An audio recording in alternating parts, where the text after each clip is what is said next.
Welcome, welcome, welcome. This is for all my lovely women out there. Today we are chatting about menstrual pain, period pain, and how yoga can help and support that. Now, for those of you who know me, know that pretty much my whole life I have struggled with the most horrendous cramps, back pain, migraines. It's literally since I was a teenager till about my 40s. Yes, I was one of those. And even when I got into the world of yoga 20 years ago, it eased it a little, but day one and day two were still absolutely horrendous. And I always felt like a little bit of a hypocrite teaching yoga because I would be popping my bandstand just to take the pressure and the pain off. And no matter what I did, I didn't actually ever feel like I was making any headway. So I'm going to share with you two things. I'm going to share with you the biggest game changer ever, where I now don't have any pain whatsoever anymore.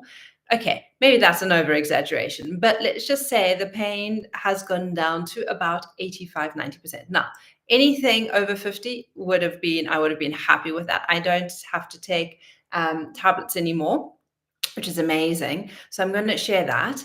And then I'm also going to share a couple of postures with you that I do, yoga postures that I do at the end, because the classic ones that I find on the internet, or what we kind of like taught about, go into a forward bend, do a cobra, do kind of like half moon pose on the wall, put your candle legs up the wall, the candle with the legs up the wall, or reclined cobbler where everything's open. I was just like, on day one, no way do those postures, am I drawn to them? Do I want to do them? Anything like that. There is too much discomfort, too much pain. So I'm going to share with you exactly what I do, the postures that I play with, and what I think is important. But let's get to the first thing, the most important thing that has been a complete game changer for me. And I've been testing that all of this year. I did it twice last year and I was like, this might be something. And then I adapted this year. And that is doing a FMD, a 5-day fast mimicking diet. And what does that mean? Well, it's all about calorie restrictions. And if you're interested about that, you can let me know and I can send you more information. Just pop your name in the comments. But what you're doing is you're restricting your calories. And so I did this last year twice, but I wasn't specific as to when I did it in my cycle.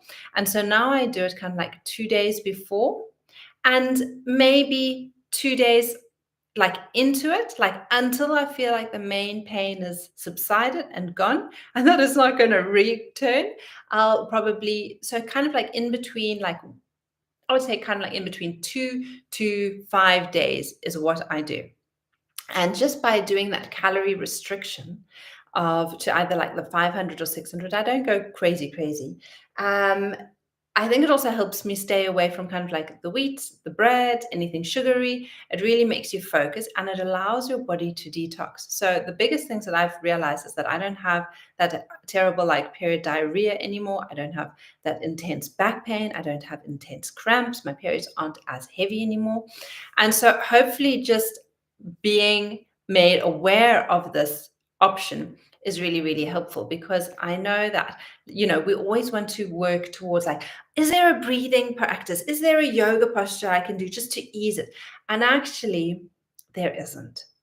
There's nothing that is really going to take that intense pain away unless it is lifestyle changes that you're doing.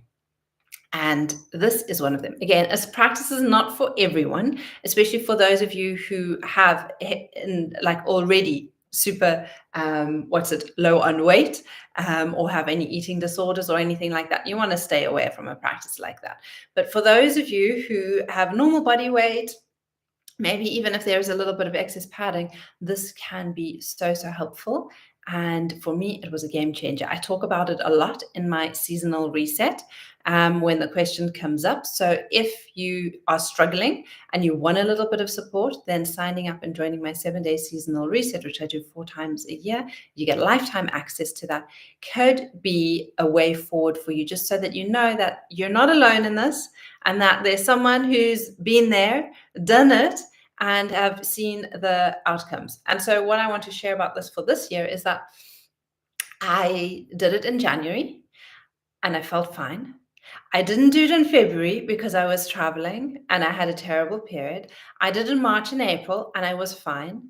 I didn't do it in May because I was traveling and I felt terrible. And I've done it this time again and I feel absolutely fine.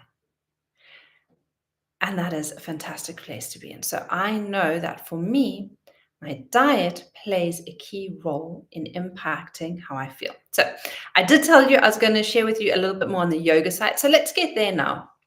Let's delve into yoga. So all those yoga postures that I often see or have been recommended to me of like, just lie in child's pose or do a forward bend.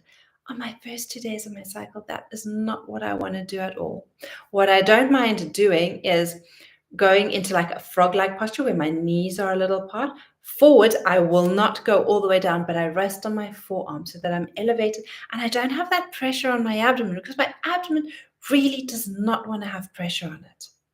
So if you have tried a couple of postures or you go to yoga class and you're just feeling uncomfortable, maybe try adapt that a little. The ease and move things. If I'm feeling okay, sometimes I'll go, or again, that gentle movement in the hips is really, really helpful. I stay away from kind of like, for me, lying on my back really doesn't work, especially when you're opening your legs into the reclined posture, cobbler posture. I find it is just too exposing and it's not where my body wants to be on those first 2 days. By the time I get to day 3 and day 4, then I'm all go. Then, like, I'm like, my practice is happy to be the way it is. But those first 2 intense days, I would say go for nice, slow, long walks. Do a few very gentle, mindful movements, and even deep breathing, to be honest, just send more pain down into my abdomen. And so what I do is instead of doing like really deep abdominal breathing, I just do gentle and I look and I feel more into kind of like the width of my chest.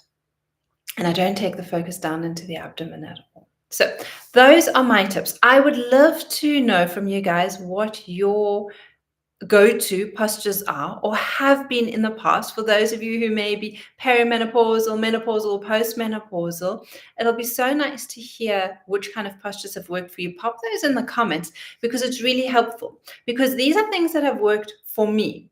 And because we are all individual little snowflakes out there, what works for me is not going to work for everyone, but it's going to work. A few of the things that I've said are going to work for a few people. So the more comments that are in there, the more people have who watch this and listen to this in the future, more ideas they will have and things that they can test and try.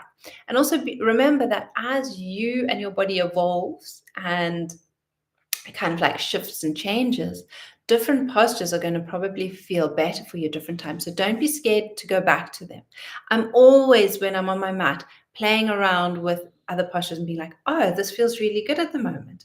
I wonder why that is. And then I'll explore. But key things are a lot of walking, first 2 days, very gentle, slow walking, even if it's just up and down the driveway, like 3 or 4 times a day. And then doing those very slow, gentle rocking movements and resting, and give yourself the capacity to rest. The other thing I do is I try to clear my calendar as much as possible, and I give myself permission to rest. So I hope this is helpful for you guys. And again, love to hear in the comments below what your go-to postures are. And I'll catch you for another video very soon. Sending so much love from my heart to yours. Namaste.